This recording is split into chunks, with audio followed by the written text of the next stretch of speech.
I, Jacob Mafume, do hereby swear to say the truth, nothing else but the truth, so help me God. Yes, I see you are in the company. Yes, Judge, Mr. Bamu has gone to South Africa. He has asked his colleague, Learned Counsel, Counsel GT, Mr. GT, to take his place instead in accompanying me in these proceedings. Your name is please? Webster GT. Where we went for inspection in local, and it was clear that he lied about his place of abode. And the only reasonable inference for lying, obviously we made the assertions that he was trying to hide his place of abode, which we believe there may be a reasonable suspicion that that place was not acquired lawfully, and the relevant authorities are going to take up the issue. They are going to take up the issue pertaining to the acquisition of those properties. We will leave it to the relevant authorities, Honorable Chair. Formally, that any witness who, after having been sworn, gives false evidence before the commissioners concerning the subject matter of the inquiry, knowing such evidence to be false or not knowing or believing it to be true, shall be guilty of an offense and liable to a fine not exceeding level 7 or imprisonment for a period not exceeding 2 years, or to both such fine and such imprisonment. You understand that? Yes. Sorry? Yes.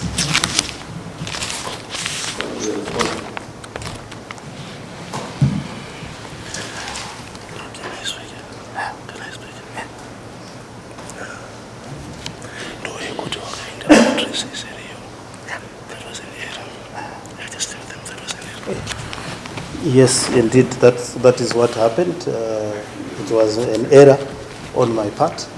I did not do that knowingly. I had recently moved into the premises. The court or the commission must note that the street is the same. The area is in Greendale. It's at 102 Coronation. That is where I reside. My error was in the numbers, and at the gate, that at my gate there is a 10, and I had assumed that is the 100 and it's the other one that is missing, but it's in the same street and it's in Grindon.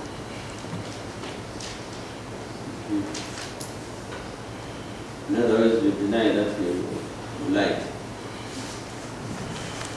That I gave false information knowingly, that it not to be true.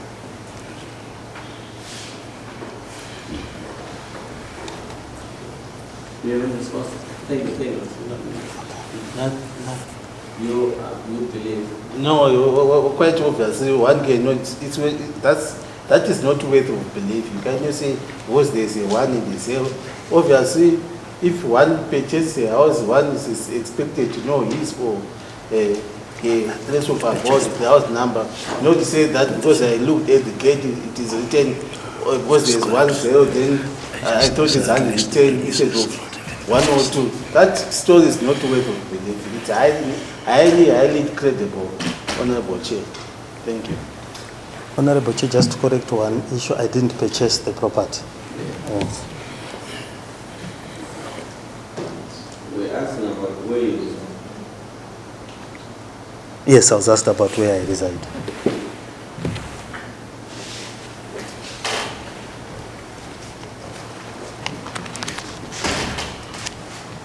It was on the 5th of February, not the 6th.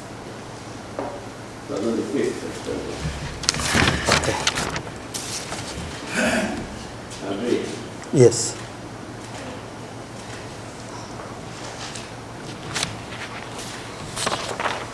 Yes, Mr. Mafume, then. You are an educated man, lawyer,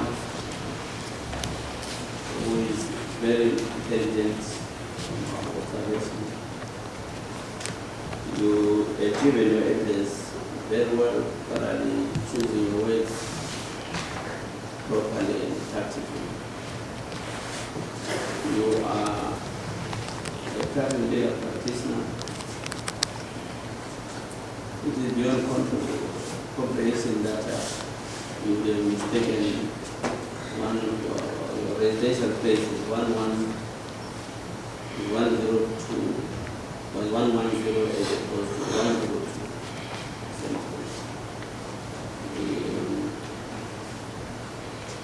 We do not believe that you are material. What happened is that for whatever reason you shall remain unknown to us, is that you tended to mislead and you misled. The explanation that you recently moved into the area cannot hold water at all. Because we drive to the house and know where you stay. Therefore, it's not true. And for that reason, you will find that indeed you contravene section 13 of the Commission of Inquiry Act. Chapter 10, 07. You understand? Yes, I understand. In light of that, we would like you to say something in mitigation, if at all, it's your legal right. Okay, let me just do. You want him to submit what you want to say? I can say, I just wanted to jot down, yes, to jot down a few notes.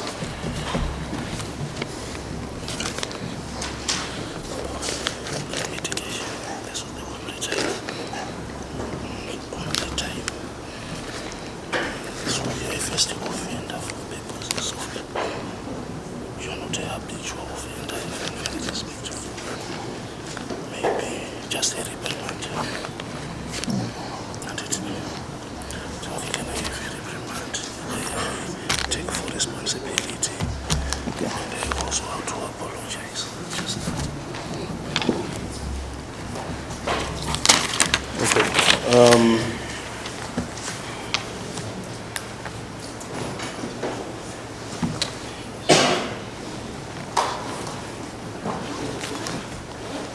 Yes, please.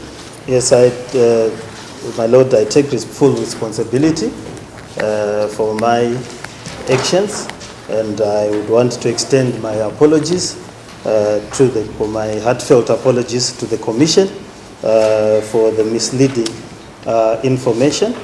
I have indeed given the rest of my evidence to the Commission, and this is the only time that the Commission has found an issue with my evidence, meaning that for the purposes of this commission, I'm a first offender.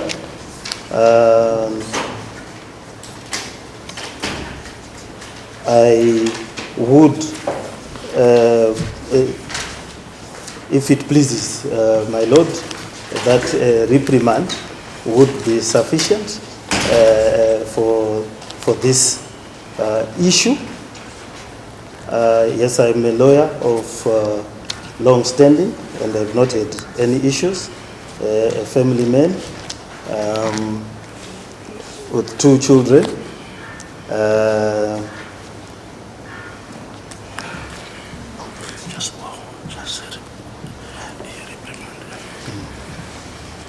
And have been working for the city for the past number of years in my capacity as councillor and mayor. So I would, if it pleases the court, that reprimand would serve the justice of this case in relation to the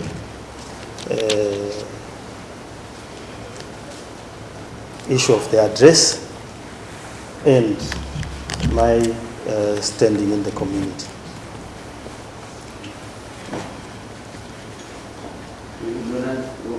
Your assets?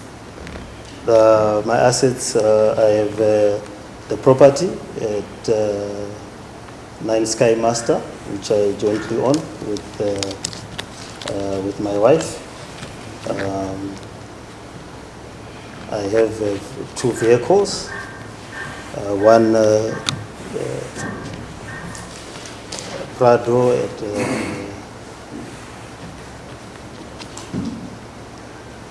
and household properties, and the stand that has been allocated to me by council.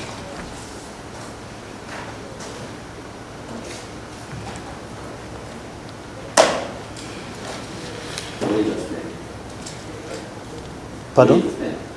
It's Mount Pleasant.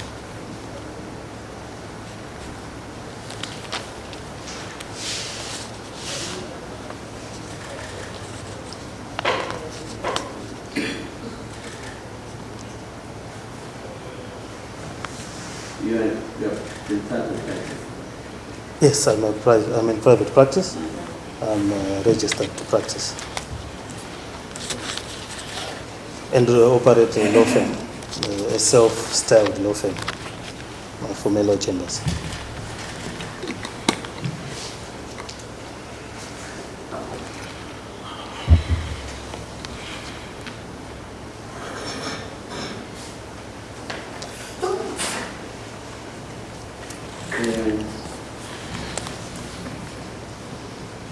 What sentence would interfere with your practice? A custodial sentence would, yes, would interfere with. You have not told us about that. Maybe that's what you want. Certainly, that is not what I want, my lord. That's what I indicated, that a custodial sentence would interfere with my livelihood, with the practice, and with my operations at the council offices, and also would affect my capacity to earn for my family, as I'm a breadwinner. So I would request that if a reprimand does not meet the justice of the case, a fine would be in my appropriate punishment.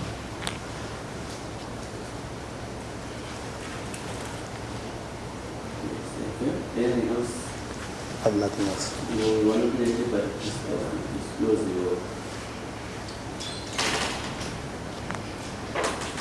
finances.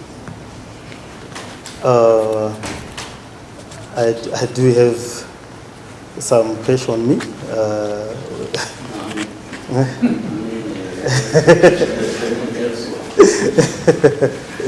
Maybe you can disclose the seed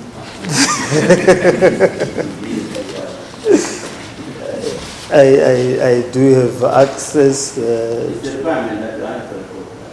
Oh, okay. Yes, I do have some deposits in my accounts. Amount is Not exactly sure. There's a ZIG amount, which is the equivalent of my allowance, which would amount to 800 ZIG.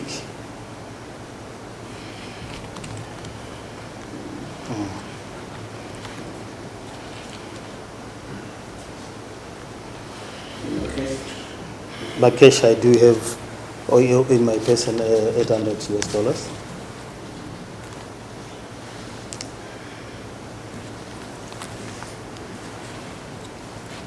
Anything else? There's no other liquid. Thank you. Thank you, Mr. Oh, thank you. Do you have anything to another question, Mr.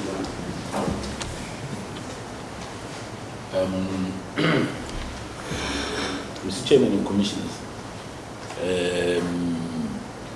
I'm not too sure as to the exact number of official languages in this country, effect which causes me some embarrassment, but I would like to perhaps help this commission by quoting a saying in one of the languages, which perhaps would help the commission come to a just sentence.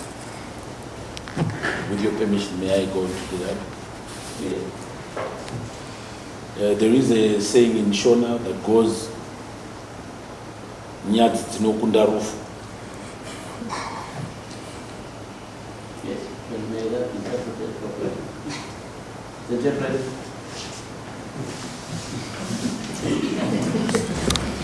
What about in Amla? It is far much better to. So that may let me put it in a, not word for word, but at least I want to. I am being proficient in the language. I'm able to help information.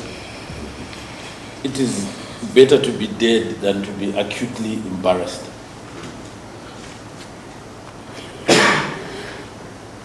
I certify the translation.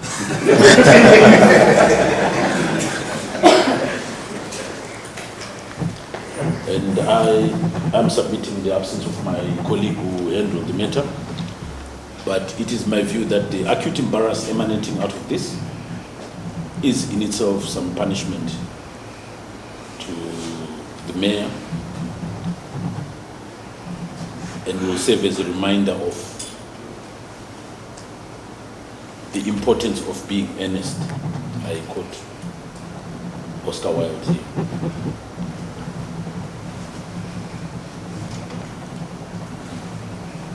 And I would ask the Commission to take that saying into account when it arrives at a proper punishment. Of course, that is not to minimize the offense. This is a commission set by His Excellency the President, and its business is therefore at that level of significance, especially as it relates to our capital city. Having said that, with those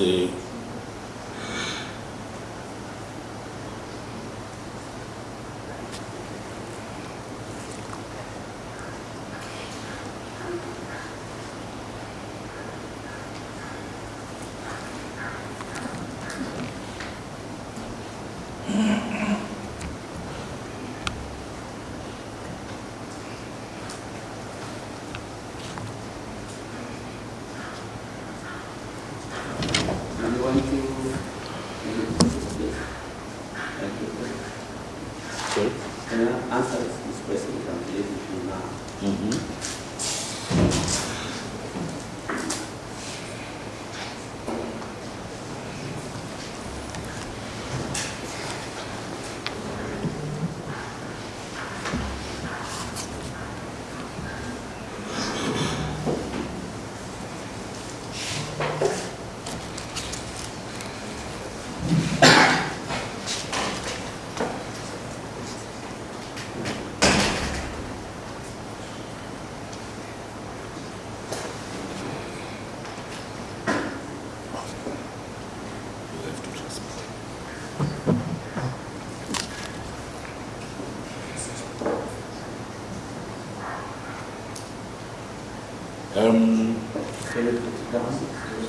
no, perhaps let me finish, maybe you'll be answered by the time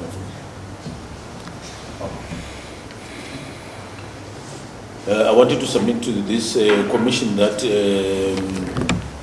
this witness is the second witness who has been so convicted of this offense in terms of the relevant act. And the records will reflect that in the first instance,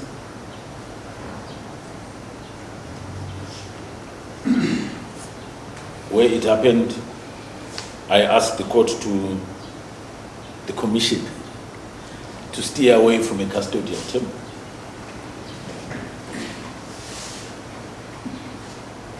I hold the same view on this case as I did on the first one. My memory serves me well. There was a fine of 200. 300 dollars.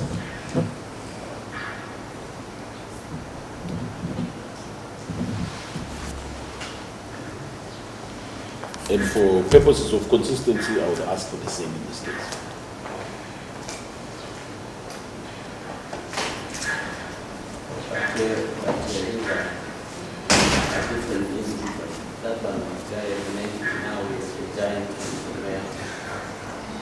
Well, I would submit that at par.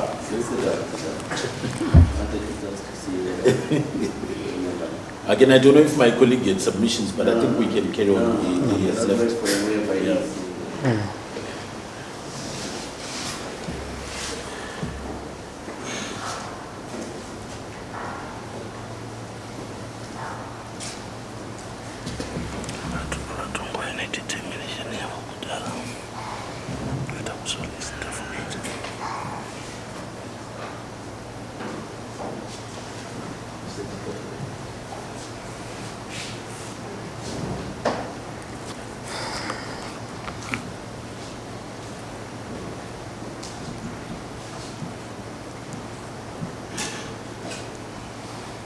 As pointed out earlier on,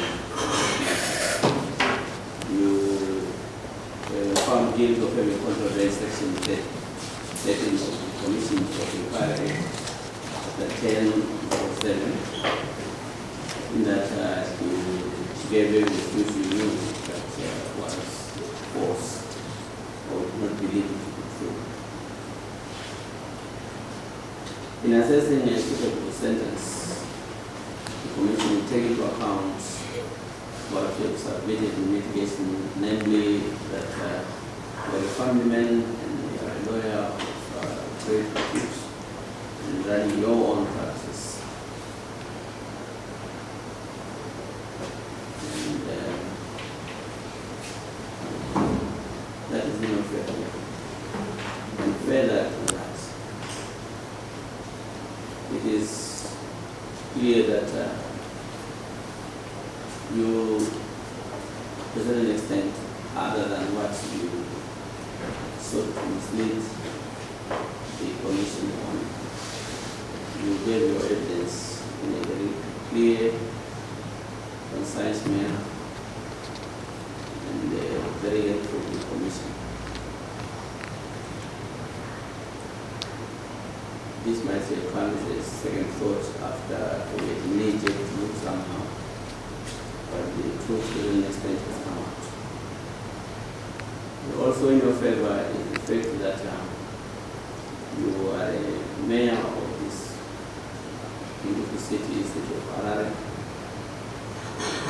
and you seem to be a lone wolf in the circumstances, in that those around you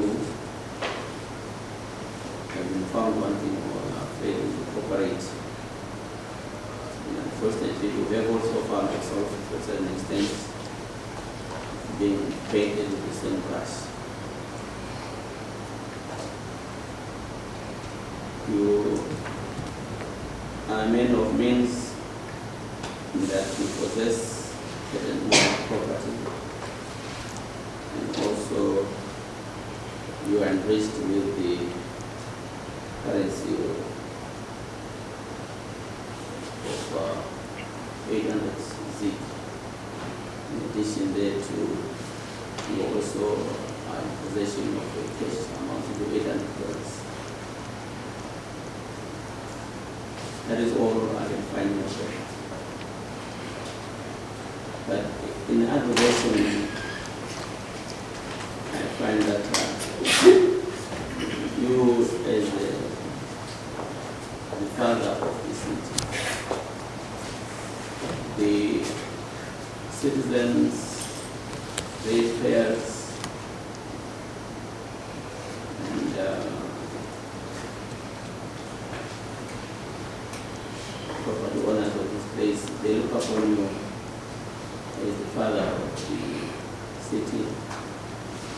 we have pleaded innocent rights.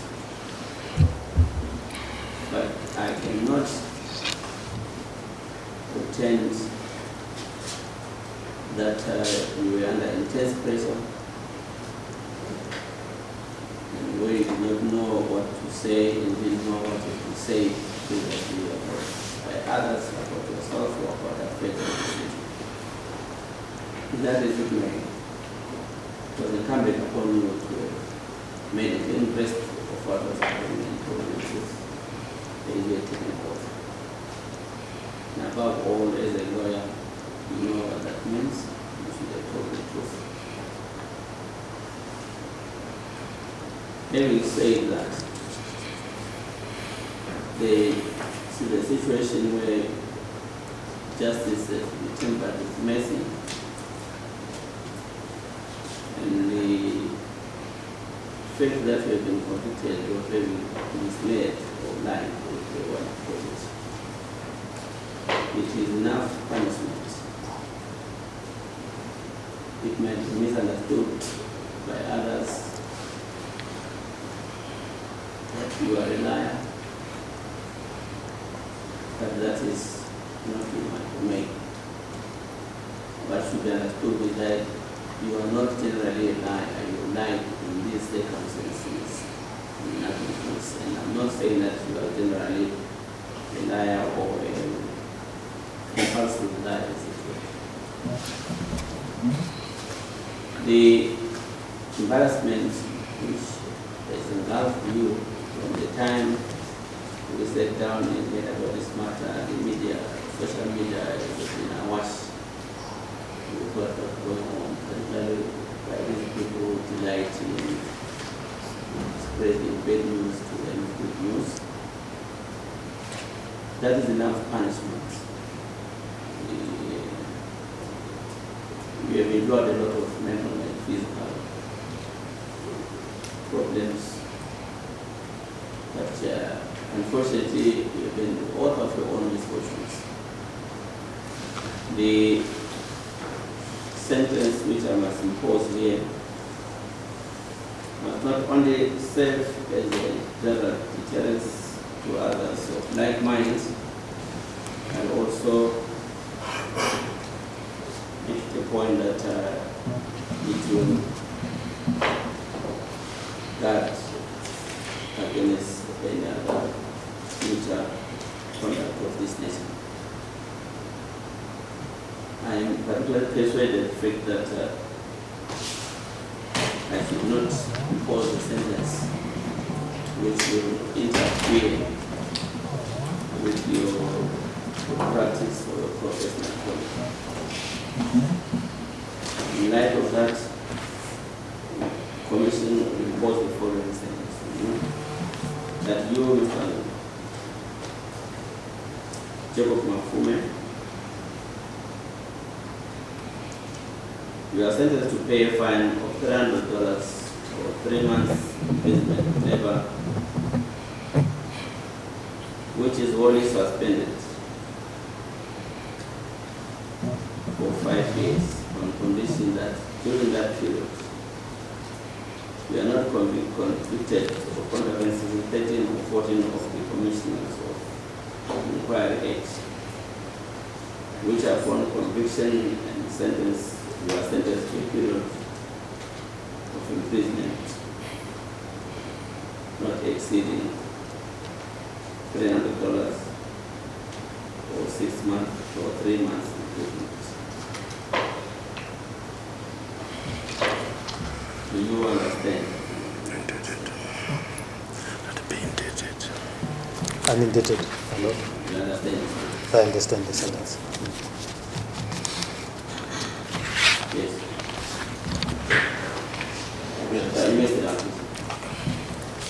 Yes, we understand.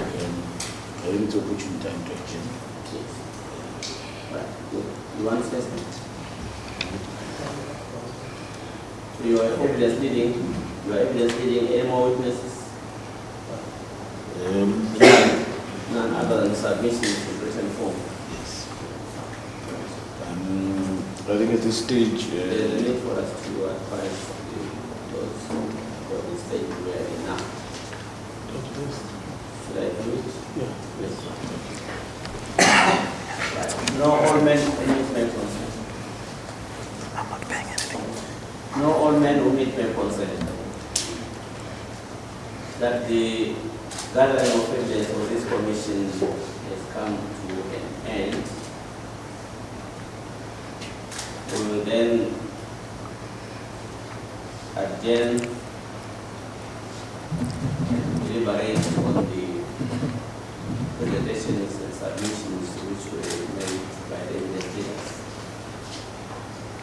We would like to take this opportunity and thank all of you who participated and gave evidence before us. And also thank you, members of the press, for reporting truthfully to a certain extent. And I hope that you will not misquote us from now on. You will be advised of what will take place after this. But you will not participate because this is now for the commissioners to attend and listen and peruse all the documents we will deal with. Do like what we've been mandated to do. Yes, do you have something to say? You said it's very interesting. You understand and master and get the information which is that important, especially around such a huge expenditure of this.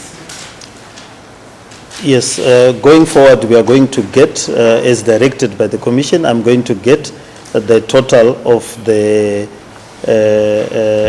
executive packs and salaries. Once getting the total of the executive packs and salaries, we will get a report on where we ought to peg them as council, and we will refer to the local government board as is required by law in relation to those salaries and packs. The last time that we were given a directive was by the then Minister Patrick Chinamasa. He gave us a directive, so we will ask the local government board and the parent ministry to give us guidance in relation to reasonable executive salaries and get the consent as we did in 20. Just hold on. There's someone, which phone is that? Can you please stand up, whatever it is? I'm sure you are there. You do not be embarrassed by being more point out. Can you make sure that your phone remains silent? Or very much. Yes. My second question, Honorable Chair, is around housing cooperatives. Several housing cooperatives, through their leaders, have presented evidence to this commission to the effect that they are having big problems with council, problems of land allocation and then disallocation. Are you aware of any problems around housing cooperatives? Yes, they are. What are you doing about it? Yes, the issue of housing cooperatives is the biggest, one of the biggest problems. My suggestion and my view was that we needed to get a guidance at ministerial level as to what we do with the various settlements that have arisen because of housing cooperatives and other pay schemes, so that we can draw a line around the issues relating to those housing cooperatives. Some of them have been there since 2007, 2009, and they still have no legal status on the land that they sit, and tragically they still have no services to talk about. And therefore we need probably an interministerial committee or a joint committee, City Council and the ministry, to be able to deal with the issue of these cooperatives once and for all. Thank you, Chair. Just to take up on the last question that was posed to you. These housing cooperatives, do you have a register of how they are administered with council? What's the relationship? Yeah, we had the register. What happened is that there was a period when they were being called housing cooperatives. That's the time around 2009 to 2013 through the Ministry of Small to Medium Enterprises. Then they were abolished. Now they are being called pay schemes because we wanted to deal directly with the individuals. So for every particular pay scheme or locality, we do have a register of the people who are there, or the competing factions, as it were. They will begin together. Then some of them were just invading open spaces in the later years and taking advantage of that period. So there is knowledge as to what is happening in the area. What is not been there is been a clear dispute resolution mechanism and also a clear docking in with the city council. Some of them have now been, they are now land invasions. So what people do, they invade a piece of land, take about 10% of that piece of land, and then claim to have invaded, let's say, 800 hectares, and want to regularize that and then proceed to sell to unsuspecting residents. So we need an all-encompassing solution that comes from the parent ministry and the city of Harare, sitting down, and we visit area by area, and we agree on the solution and how we deal with the land that has been invaded, whether state, council, or private. Okay, I asked this because we had evidence that there was a pay scheme in areas like Greendale and Greystone Park.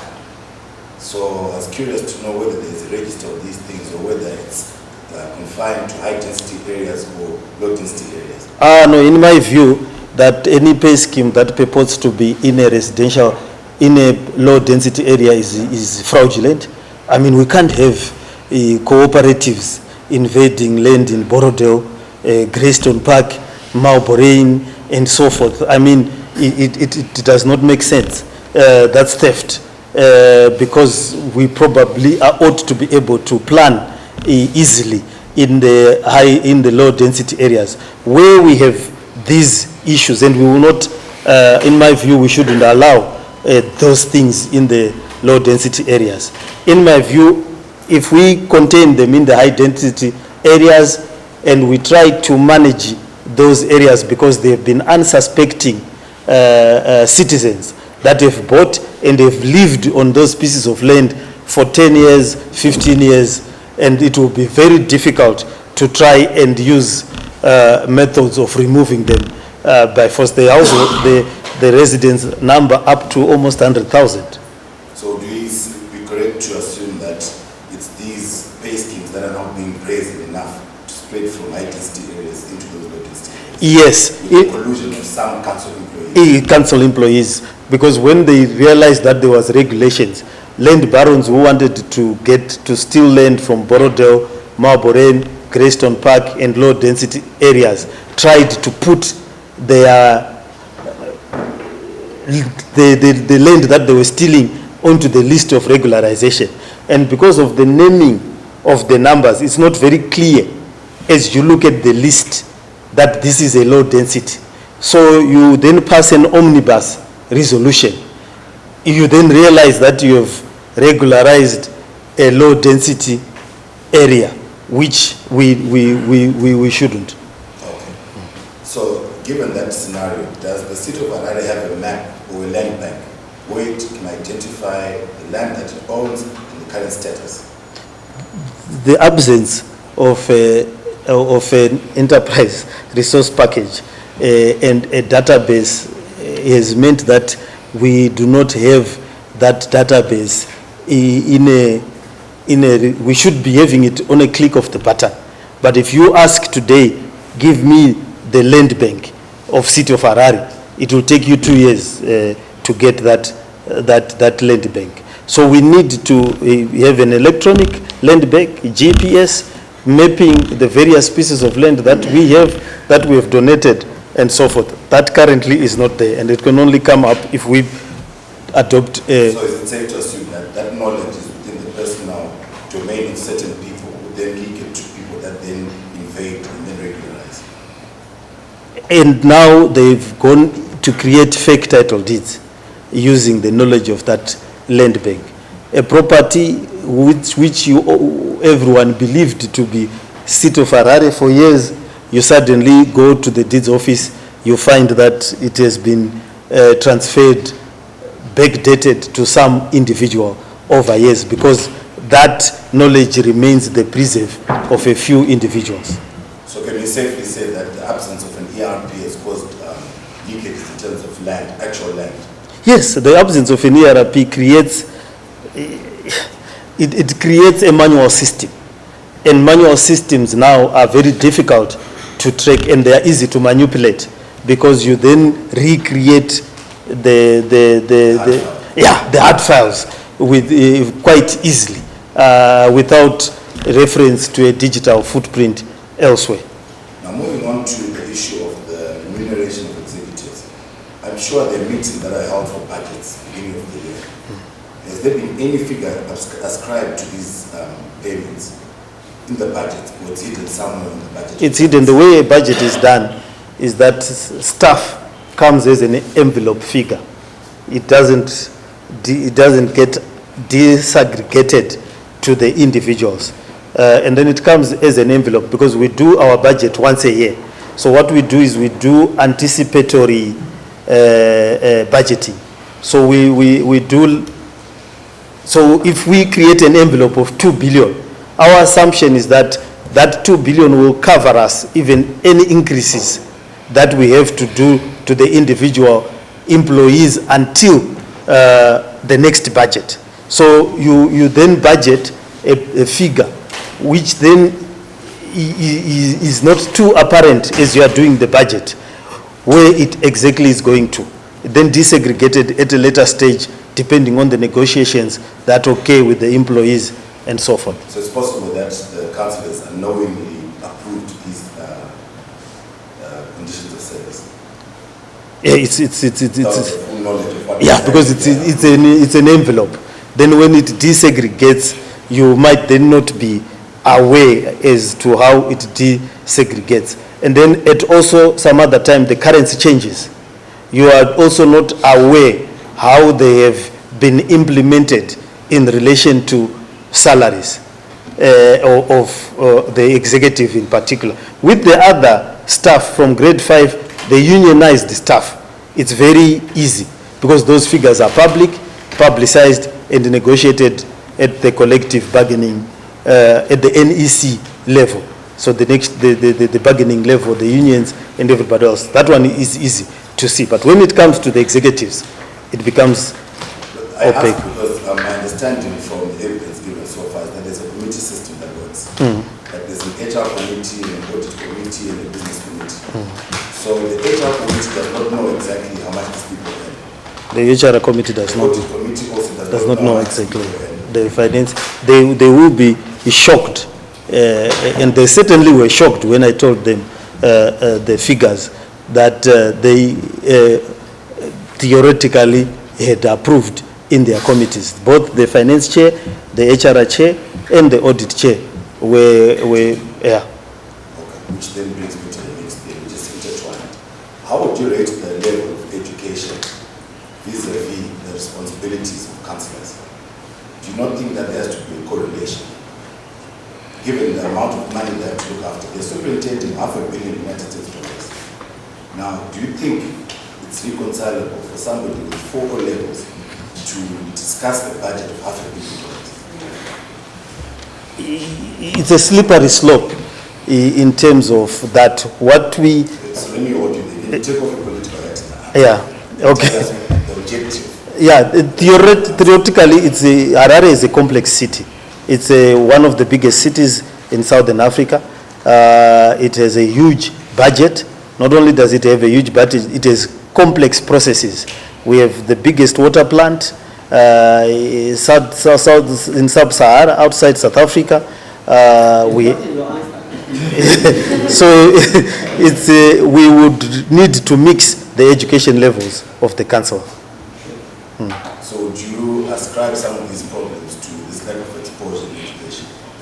Like, for example, you're telling us that you're facing resistance in some of the things you're trying to pass. Yeah, some of the problems. The lack of understanding. Yeah, some of the problems. So we ascribe the lack of understanding to the background or caliber of councillors that you have to work with as the mayor.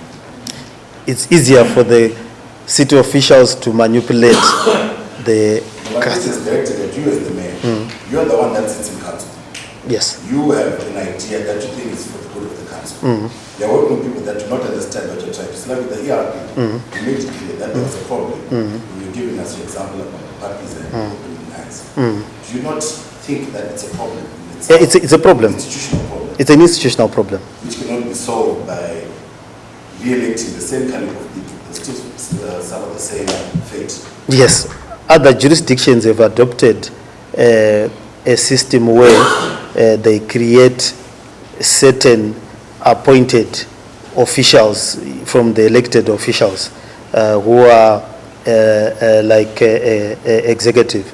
Like they provide qualifications for the mayor, they provide qualifications for certain councillors that have to hold certain portfolios, so that the parties, as they are electing, are aware that they need to elect people who will then be able to man certain portfolios.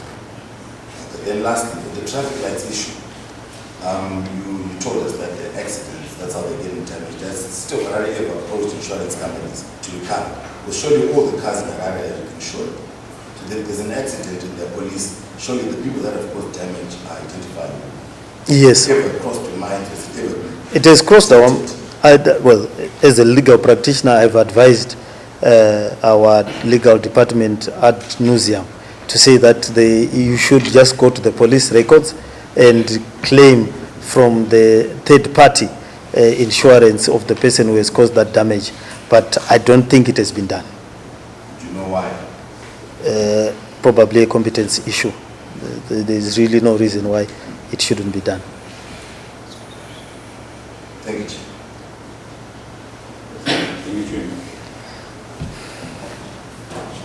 Mafume, thank you very much again for being with us today. Just a few questions on the business entities. Yes. Now, the first question I would want to know there is who appoints board members in these entities? They are appointed by the council, and then the letters are written by the town clerk. How does council go through this process when you say they are appointed? The town clerk writes a report to the business committee. The business committee looks at the report given by the town clerk. It comes to the full council for endorsement, and then the town clerk writes the letters to the selected board members. Okay. Now, let's now zero in on Paro marketing. The Paro marketing evidence lately that it is 2 board members who have now become executive and they've been executive for some time, running entities within the Paro marketing. Are you aware of this development? Yes, the Rufaro Marketing Board made a resolution to make some of the board members executive board members. Now, in terms of corporate governance, how do you view that? And given the time these people have now been running those entities, and they still occupy the post of being board members. I'm talking about board member related and board member. Yeah, at some point they will have to regularize the status, either elect to be in the board as non-executive or be an executive and then relinquish the board position or the voting board position. You are saying, example, is it not easier for the board to advertise for the post and then pick professionals to run these positions. Yeah, it would If be. they qualify, they can then compete with the others. Yeah. I'm saying it has taken quite a bit of time for them to remain both as executive and also as board members. Yeah, they will have to do that in terms of corporate governance. They will have to advertise. The history of Rufaro Marketing had been that it was a board that people were trying to recover assets and many other things, and at that particular time the board felt that it ought to follow that approach. But I have no issues with that approach being adopted. And your comment, Mayor, on Rufaro Marketing not remitting to council or remitting very little in the last few years. What is your comment on it? Yeah, it was, the Rufaro Marketing was a sad story. The company was started in 1995. From 2012 until 2023, it was remitting, when it was under the Finance Committee, it was remitting $0. The bars themselves were being sold. They almost sold the Rufaro Corner Brewery when it was under the executive of Mutwadirwa. He almost sold the Rufaro Brewery. But when we instituted the reforms in the current board, the remittances have started to come. We are now aware of the number of bars that we have. We are taking control of they are taking control of the leases that had been issued and trying to develop a new model. And now let's look at the other entities. These entities are supposed to be 100% owned by council. They are council companies, basically. the other entities, yes. All of them. Yes, all of them are council entities, save for, is it Sunshine Holdings, or Sunshine, which is and Weneka Holdings, which were joint ventures, and there are about 4: Roadport, Mabazua, Weneka, which built the Adben flats, and Sunshine Holdings at Warren Park Golf Club. Those 4 are not 100% owned by the city. What I would like to understand, the Mayor, is that on those which you own 100% as council, evidence brought before us as a commission is that it has been very difficult, including by the Auditor General, to access information from those entities. And being told that we are private companies, we do our own thing. Is this the way council is arranged, that this both entities operate?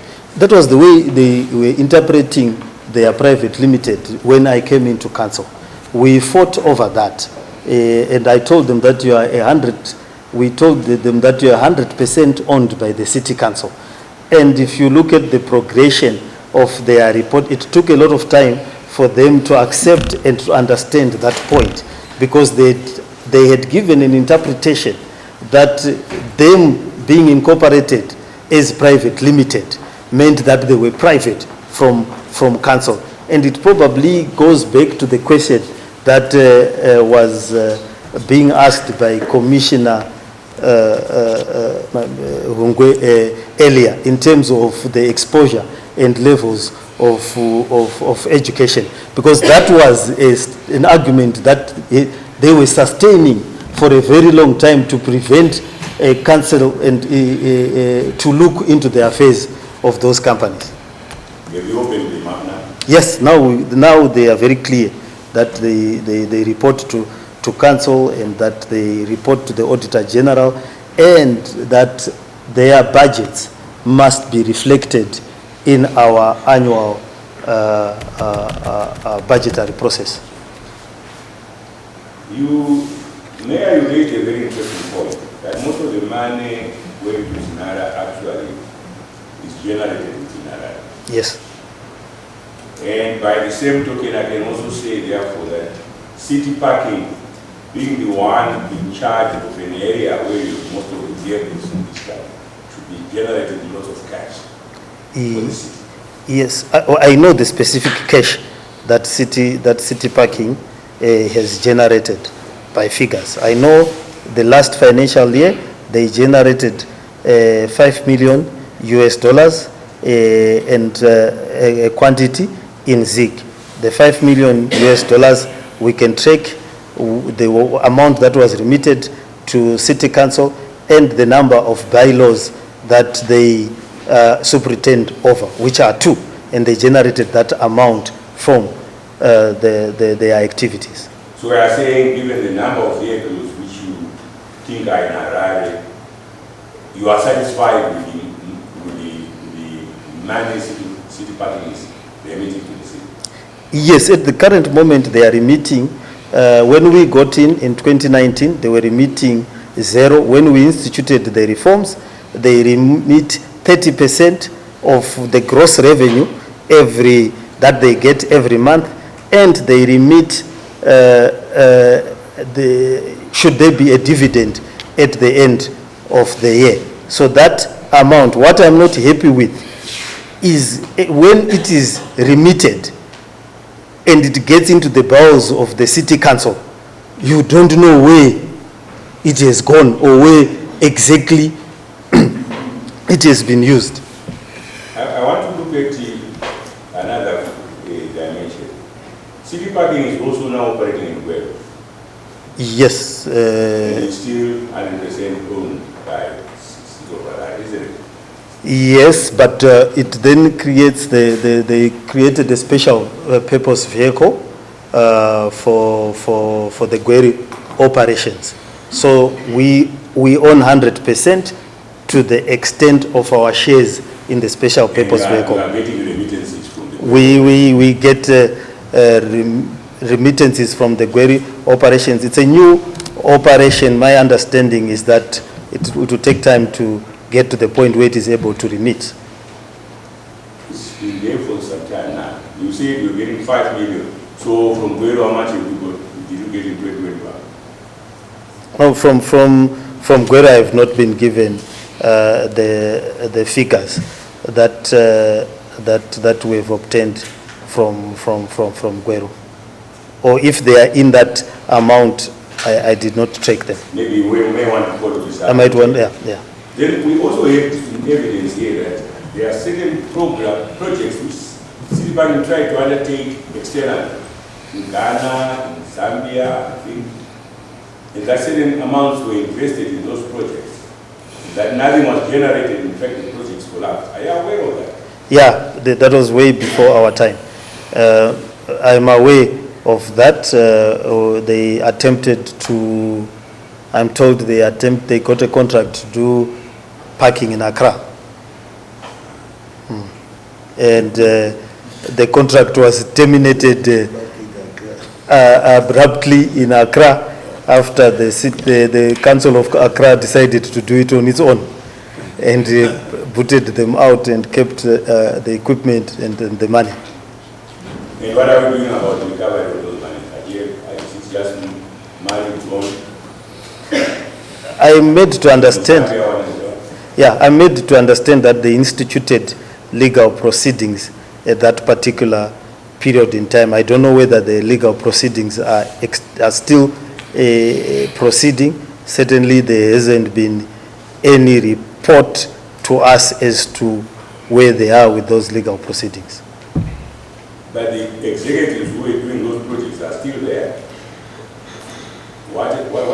So council has ceased to worry about these laws. No, we can't. These are public funds, and we have to pursue them to the extent that we have. The executives are still there. I'll have to check on that. I'm just hoping that city parking will be those guys in city parking for some time. Yeah, we've had those guys for some time, but they did blame some earlier executives for some of those forays.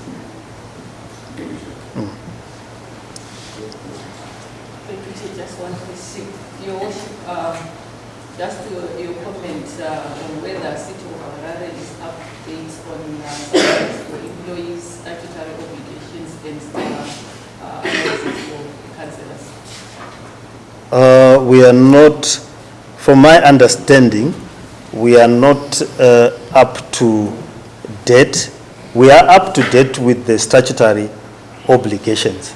We are up to date with the statutory obligations because we managed to convince the ZIMRA to do a set-off on our statutory obligations. The government owed us some money, which was way above the amount that we owed in taxes.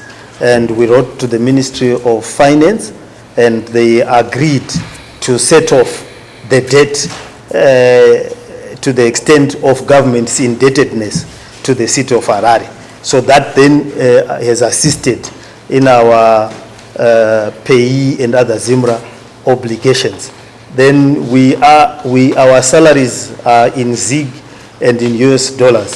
So we are behind, I think, a month in terms of the ZiG component of the salary. We could be behind in certain grades for about 2 months. The last time I was given an update on the US dollar component. We prioritize the ZiG element because of the devaluation element, but we have had a better working relations with the employees through the NEC in terms of the payment of their salaries outside the executive salaries. The roads within Harare is one that one cannot describe as ideal. Yes. There are a vast number of them in disrepair, and there is need for repair work. Sometimes the replacement of all roads in many parts. Yes. And you would ordinarily require or are required to repair those roads. Yes. As the city council. Yes. Now, why are you unable to repair the roads? We've made the argument since 2009, all revenues directed at the repair of roads were diverted to ZINARA. That is the vehicle licenses, fuel levy, carbon tax, in the main. And from ZINARA, at the beginning we were getting a bit of money, but for the past 5 years or 6 years going backwards, we've only been getting an equivalent of $2 million US dollars from ZINARA. Now that is insufficient even to do the pothole patching of. Right. You're supposed to give money to ZINARA in order for them to then reallocate it. Yes, the money now is, previously city councils used to collect the vehicle license levy, which the world over is used to repair the roads. Then in 2009, the law was changed. The money no longer comes to council. It's supposed to then go to ZINARA. ZINARA then distributes it to councils. Is that the only revenue that goes to ZINARA? No, that's not the only revenue that goes to ZINARA. City parking doesn't go to ZINARA. It comes to the city to the city of Harare. Yes. Now, if I were to use colloquial language, cut to the chase, you have not been receiving funds from ZINARA because you are unable to acquit. No, we have acquitted. And demonstrate how you have used their money. No, we have acquitted all the funds that they've given us. It's only $2 million US dollars. Our estimation is that there are about 800,000 cars in Harare, and we ought to get 64 million. They collect about 64 million US. The Auditor General says you haven't been able to. No, we have been able to acquit the 2 million. The Auditor General has included in his report that you are unable to access funds because your city council cannot acquit the funds that were given to it. No. The Zinara funds, they've got a different acquittal process from all other funds. Because the funds are more often ring-fenced, I can understand. Yeah, it's a different. I am saying the Auditor General has put out a report that you are unable to do so. Those are funds unrelated to the Zinara disbursement. Because we will not be able to get another disbursement if we were not acquitting. Well, that is what is contained in a report. I would need to have sight of that. But but just going by your evidence earlier on, Mr. Mafume, these council officials that do not give you spreadsheet of their salaries, these council officials that do not want ERP to be there, who cannot be trusted with auditing the accounts of the city, are suddenly able to acquit Zinara funds? No, it's the mechanism. Despite what the Auditor General says? It's the mechanism of disbursement by Zinara. It has got its own separate, it tracks its funds precisely. I don't want to interrupt you. No. I am talking about the evidence that you have given before us here, about the incompetence, the recklessness of these officials that are working for you, to the extent that you do not know how much they earn per month. Are these the same officials that would be trusted to be able to acquit properly any funds, let alone Zinara funds?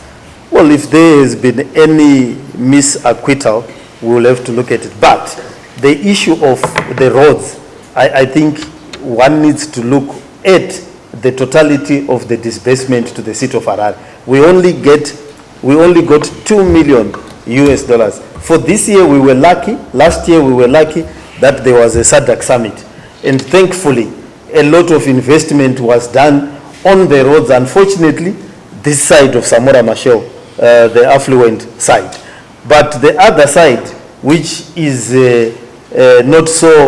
which was not in the direct line of the hosting, they have remained behind. And that's where we need the disbursement. If you were able to account for, according to your own figures, 270 million per annum because of the use of a proper ERP system, would you not be able to repair your roads? But we would be able to repair the roads. Yeah, we would be able to repair some of the roads. You would be able to repair the roads? I would think so. If you were to use your funds responsibly and not allocate executives' salaries of as high as $27,000 per month, would you not be able to put significant funds towards the repair of your roads? Yes, but you must understand. Would you not? We would be, but you must understand the funding architecture of local government. Funds are collected for a purpose. So if a fund, you cannot verament easily. If it's state funds, every fund that we collect at local government level is a creature of statute. No. It is where you collect it, it is where you use it. Let me stop you there, because as we have seen it, from your own evidence, Mr. Mafume, it doesn't look like anybody at City Council actually respects these parameters that you speak of. Otherwise, they wouldn't be able to spend $1 million buying Fortuners. Yes, that's the corruption we're talking about. So now, we cannot talk about silos in terms of funding. In circumstances where there is free for all. I mean, $1 million to buy Fortuners, how many of those would that be? It says 70,000 each. And it's about 10, 12? Yes, and they spent it on cars. Now, these are the people that we are dealing with. Surely we cannot expect them to be able to implement this complex situation that you indicate here, that you can't veriment funds. They veriment them every day. Yes, and we need to deal with that. Yes, and they veriment them towards issues that have nothing to do with ratepayers, but mostly on issues to do with them as persons. Wouldn't we agree? Yeah, I would agree. Okay? And so, we cannot sit here and say, well, Zinara took our funds, and therefore we can't fix roads. because there is a plethora of avenues of revenue streams that you could use towards the betterment of our roads as your citizens. No, on that Zinara issue, I have discussed with Zinara. I've held a lot of meetings with Zinara. The bulk of the cars, the bulk of the fuel levy, the bulk of carbon tax comes from Harare motorists. And my belief is that the bulk of the money that goes to Zinara must come back to Harare motorists.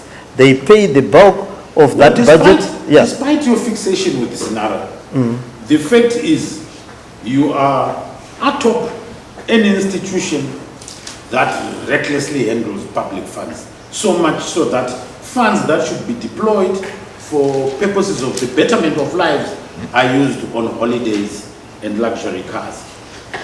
Despite your fixation with Zinara. Well, we can adopt the same model that we adopted when we were doing the summit roads. The contractors can be contracted directly from Zinara, but the fact of the matter is that the bulk of the money that goes to Zinara comes from Harare motorists. But Harare motorists get $2 million in relation to the roads.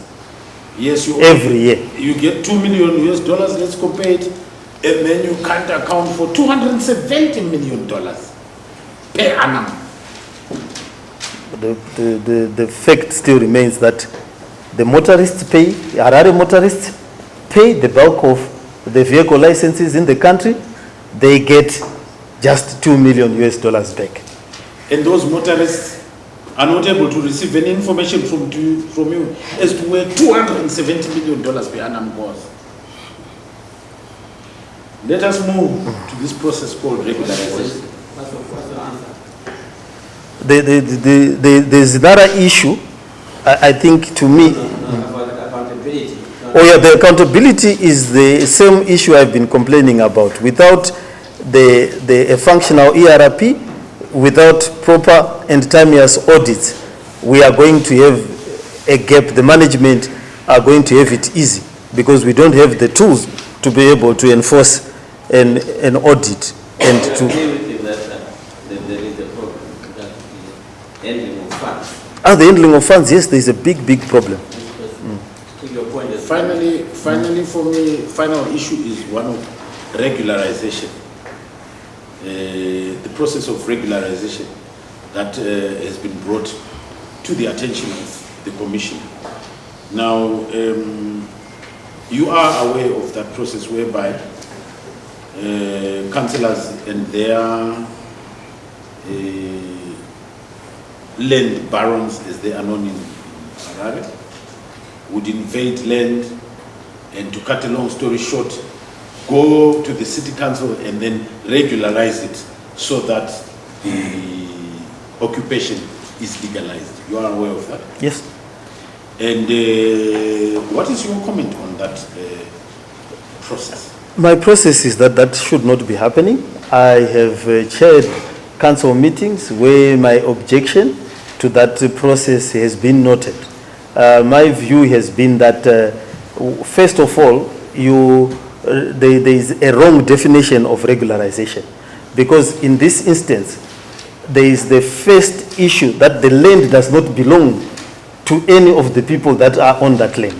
So if the first thing that you need to deal with is the issue of ownership of that land, then you can then talk about regularization as it is meant in terms of the Act. Because what has happened is that people invade a piece of land. They've not purchased that piece of land, whether it's state, private land, or council land.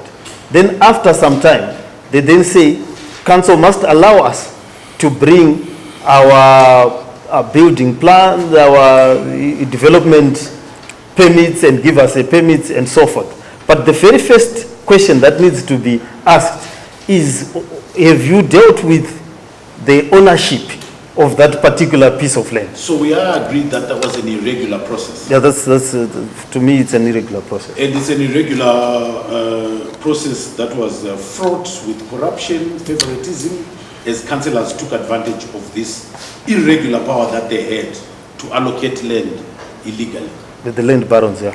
Yes, And then council officials, yes? and council officials. Yeah. The evidence that we have here is that and councillors. Well, in as far as the resolutions, I disagreed with the resolutions to regularize. No, I'm not talking about you as a person, as Jacob Mafume. I'm talking about your fellow councillors. Because we have minutes that indeed show that there were objections you placed, but the vast majority of your colleagues as councillors opposed you. Yes, they opposed me. And carried the day. Yes, unfortunately, the council is run by voting. Yes, and as a result of that, as a result of that voting system, this irregular system, which was fraught with corruption of irregularization, was actually implemented. Certain areas we managed to delay it and stop it.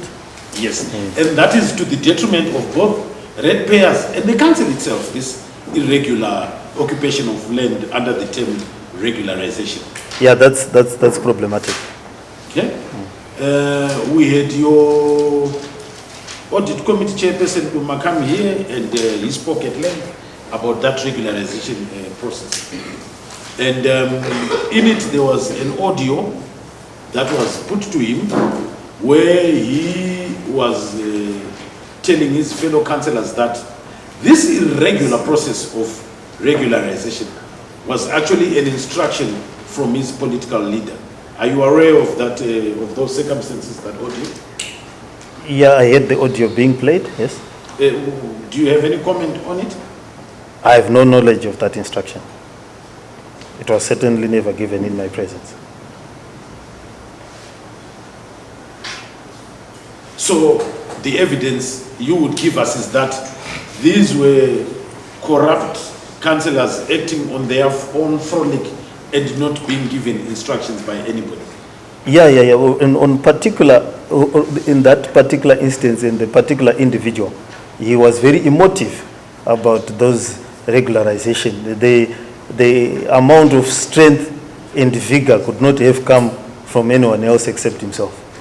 But in all fairness to him, he was not the only beneficiary to this irregularization process. There were other councillors too. Yeah, they probably did it on their own volition. I remember if they had been receiving an instruction, it would have come to me, as I was the mayor at that point and the principal senior official within council.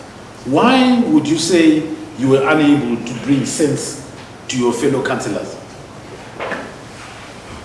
Sometimes if people are invested as they are in a particular course of direction. I'm asking you because you were in the situation. Why were you unable to stop this corrupt irregularization process? I was outvoted. I made all arguments that I possibly can around that issue. I said that, look, we need to consult the ministry. Okay, fine. You were outvoted. I was outvoted, yeah. By members of your own party? Yes. You were outvoted by members of your own party? But there were other councillors who agreed with me. Members of your own party? Yes. Now, and it would appear to me that they were acting as a caucus against you, if we are to believe your evidence. Yes, there will be a vote. They were acting as a caucus. It would appear to me that there would have to be a central point for the caucus. Yes. It would appear to me that that caucus would not publicly go against a policy of those who put them in power. Yes, well, the caucus for Harare. Listen carefully. Yes. I would submit that that caucus would not go against the policy of those who put them in power, the party that put them in power. Yes, of course. Well, Of course. Yeah. it has been known to happen, but Okay, and, ordinarily. Also, as we speak to date, none of those councillors have faced disciplinary action from their respective parties for this irregularization process. Well, others have become orphans. The party has dissolved into thin air. No, let's come back to Yes, but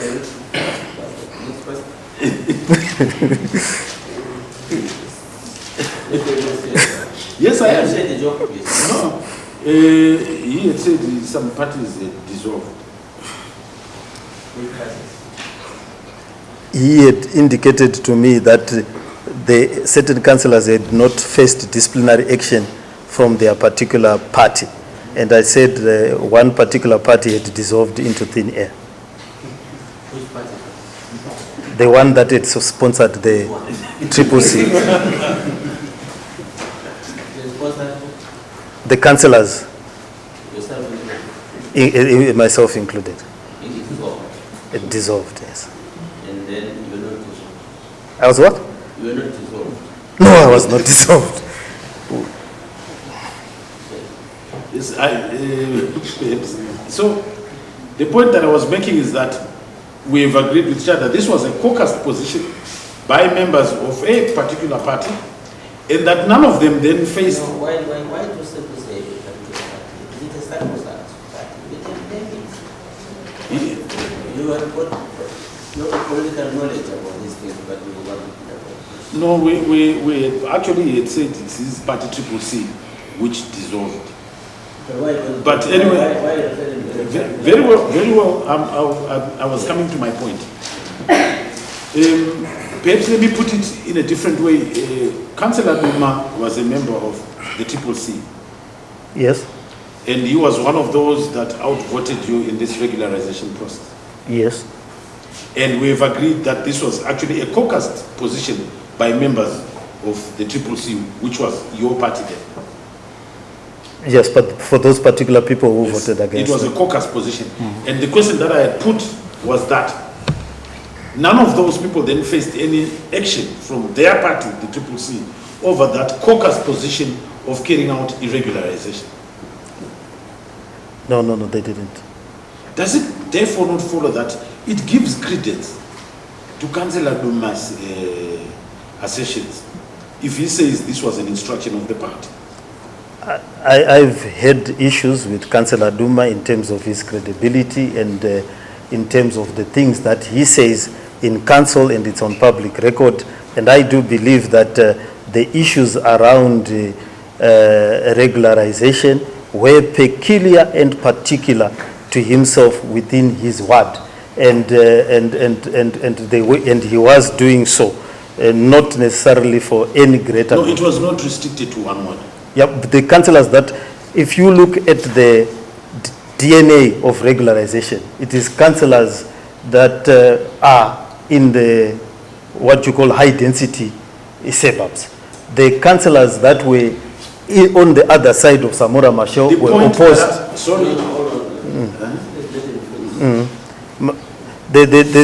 The issue of the regularization is peculiar to councillors that are in the high density suburbs because of the relations that they might have with the local situation, land barons or otherwise the people that need the regularization. But if you looked at the voting patterns for the councillors from the low density suburbs where I come from, we were opposed to this regularization process as it was being proposed by Councillor Duma. The point that I was making before your lengthy explanation is that Councillor Duma was not alone in benefiting from this irregular regularization process. Well, that may be so. That is so. Yeah. Sorry? Yeah, yes. Thank you. All right, before I hand over, now you have been sitting there for a long time. Yes. Is there anything else that you want to tell this commission? Or maybe let me, doesn't matter. Is there anything else that you feel you wanted to tell to this commission? In relation to... See, you say so because we are coming to the end of the... Oh, we're coming to an end. Okay. what, all right. Okay, maybe if you can, Or maybe, if you can back, let me give my colleague. maybe we get, Just 5 minutes, Councillor.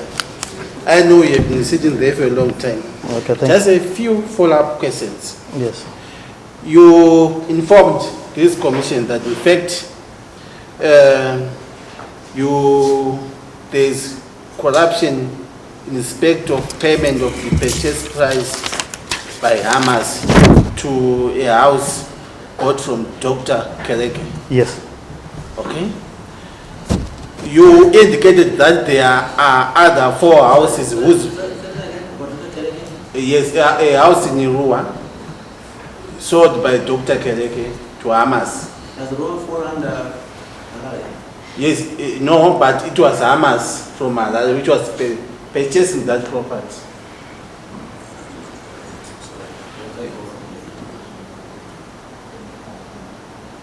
Hamas is a Harare municipality medical aid association. So they were purchasing a house in Rua to convert it into a hospital. Who was purchasing the Hamas? Yes. Then what the house, where does the Kereke come in? Kereke is the one who sold that property. In Goa. Yes. Yes, that's correct. Okay. For 1.2 million. 1.2 million. That was an inflated price. Yes, it's an 800 square meter stand in Rua. There is no way that stand and the structure that is in it can fetch that price, particularly in terms of its 1.2 million US dollars. The stand is 800 square meters. You confirm that in fact there were attempts for a double payment. Yes, the double payment was actually paid, yeah. That's why it got to 1.2 million. Okay. That was corruption. Yes, that's corruption. Okay. By Hamas at that particular time, the executive of Hamas. You said there are other 4 houses whose prices were outrageously inflated. Yes, there are other purchases that were done. Which can you enlighten this commission of other purchases? Yeah, if you look at the forensic report on Hamas, which I can beg leave to then submit to this commission at a later stage, there is a purchase there's a description of a property that was bought for 1.5 million. That property is simply described as a title deed, but there is evidence of the money going out to purchase that property, but there is no evidence or no sign of that particular property anyway. And then there are 2 other properties that I probably cannot name from the top of my head, but if I give you the forensic audit, it's very clear, and the figures were then paid, and the property has not been. That is again corruption, to add on to instances of corruption as alluded to by my colleague. Yes, that's theft, yeah, and fraud. Okay. So far. Theft and fraud. I understand that in fact there is construction of Mbare market stores by Masimba Construction. You confirm that? Yes. Do you agree with me that that process was not taken to tender? It was a cabinet directive. The cabinet met after the what do you call it? The fire at Mbare, and cabinet came. We were called as the city council, and we were told that this is the solution that cabinet had proffered for the construction of the markets. Okay, very well, maybe we'll have to find out later. Also, let's talk about... It was well publicized. Okay, yeah. Let's talk about Juluka Street Lights tender. Yes. Well, in fact, it was also surrounded with some corruption. Yes. Yes, the Juluka was... That's where the town clerk and the other officials were arrested. another incident of corruption as well within the city of Yes, Harare. well, I'm advised that the matter is before the courts. Yes. Okay, it's no. Okay, because I understand the charges were withdrawn. Now, there are still pronouncements that have been made Yeah. around that issue. He is involved in this. Okay. Okay, thank you. I am going to withdraw that. Then prepaid meters. What is going on? What do you mean? Procurement of You don't know what prepaid. you mean, can you repeat? Procurement. All right. Procurement of prepaid meters. Okay. May you, What is happening pertaining to the procurement of prepaid meters for the city of Harare? which particular prepaid meters are you referring to? For water meters. But which particular? Right, fine. I'll tell you. You are talking to us. Oh, okay. If you understood the question, you ask us. Okay.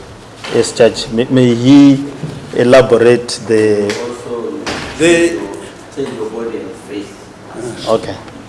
All You right. seem to Again, you seem to be surprised. There is a process you for the. also ask questions facing us. Okay, thank you. Your hands, your own. Okay. I'm trying to observe his demeanor. No, the demeanor will come from.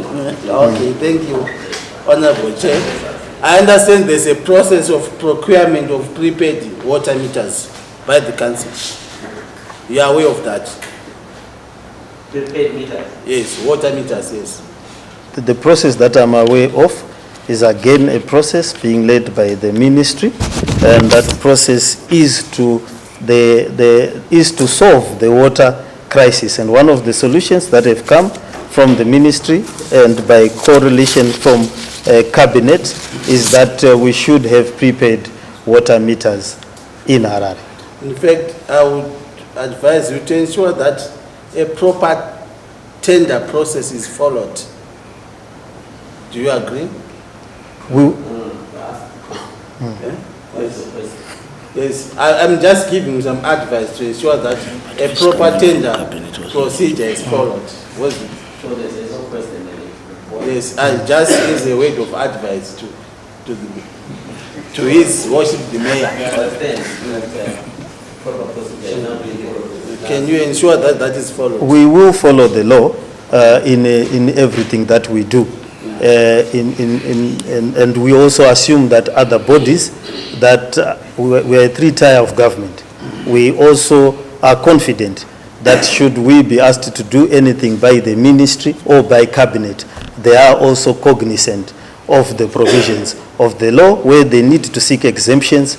As a superior tier of government, they will so seek those exemptions. Okay, thank you. Now, when you are being led by, or when my colleague was asking you some questions, you made an admission that because of the absence of the ERP system, there is the financial management system is prone to massive corruption, fraud, and theft. Do you admit that? Yes. And indeed, there is rampant corruption, theft, or fraud within the city of Harare. Yes. Okay, thank you. Do you admit that this has led to poor service delivery within the city of Harare? Yes. And finally, do you admit that the city of Harare has dismally failed to deliver efficient and effective service delivery, even the minimum core content thereof? There are challenges in the issues of service delivery. That In other words, my question is, you have dismally failed to provide proper, efficient, and effective service delivery to this. residents of Harare, even the minimum core content thereof. Yeah, there is a city that was able to host a SADC summit that people are living in. It's a functional city, but there are challenges. We are not where we ought to be. But I can certainly tell you that I've traveled extensively in Africa. Where we are, many people would want to live in Harare as it is. However, we can improve. We have all been all over Africa. We are not just other question. Zimbabweans have their own standards of living. You understand? Yes, I'm understanding. I'm responding to the English that you have used. You are using words like dismally, yes, and failed. And I'm describing the factual situation, that there are challenges. And Harare is not where we want it to be. But it is a city that is considerably providing services and creating opportunities for citizens of Harare. Yes, we can improve and we should improve, but the adjectives that you are using are not adjectives that I would use to describe the city of Harare. You are happy with the city of Harare failing to collect the refuse in the high density areas. You are happy with that? You want us to be comfortable with that as ratepayers? No, we are not happy. That's why I said we can improve. That's why I'm saying you have dismally failed to provide services.